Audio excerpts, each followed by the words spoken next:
Welcome to the Inc. Productivity Tip of the Day. Today's tip: how to deal with the inevitable office jerk. An expert opinion by Peter Economy, the leadership guy.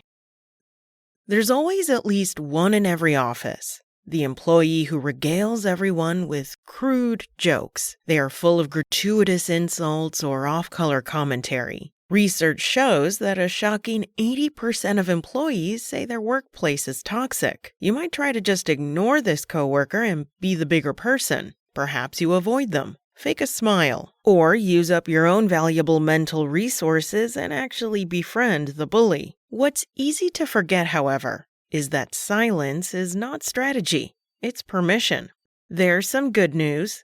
Dealing with toxic people in the workplace doesn't have to be as hard as you might think. Like with the playground bully, sometimes all it takes is to shine some light on their actions. In the workplace, the trick is to select the appropriate person to light up in order to have the greatest leverage. As it happens, I wrote an entire book about dealing with toxic people. Wait, I'm working with who? However, here are a couple particularly effective tips for dealing with the jerks and toxic people in your office or on the other side of that Zoom call. Bombarding a difficult person with complaints will only make them defensive and cause them to circle the wagons against you.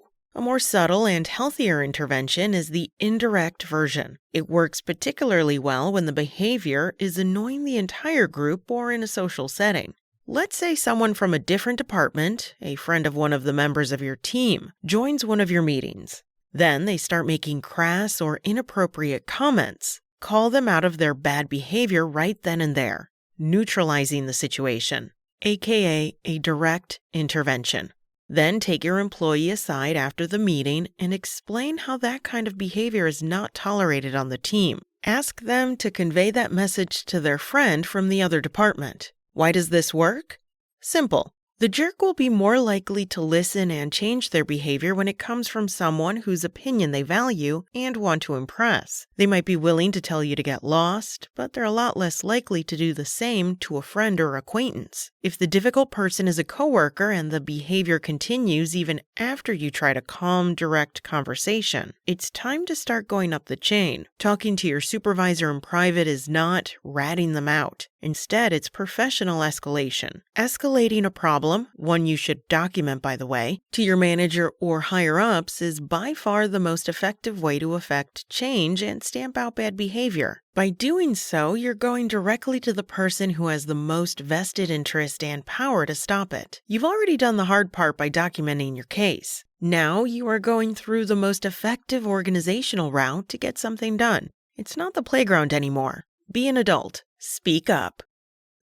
That's it from Inc. If you're enjoying what you're hearing, let us know by leaving a review or a rating on your podcast platform of choice. For more expert opinions from today's top business coaches and thought leaders, go to Inc.com. Come back tomorrow for another tip from Inc.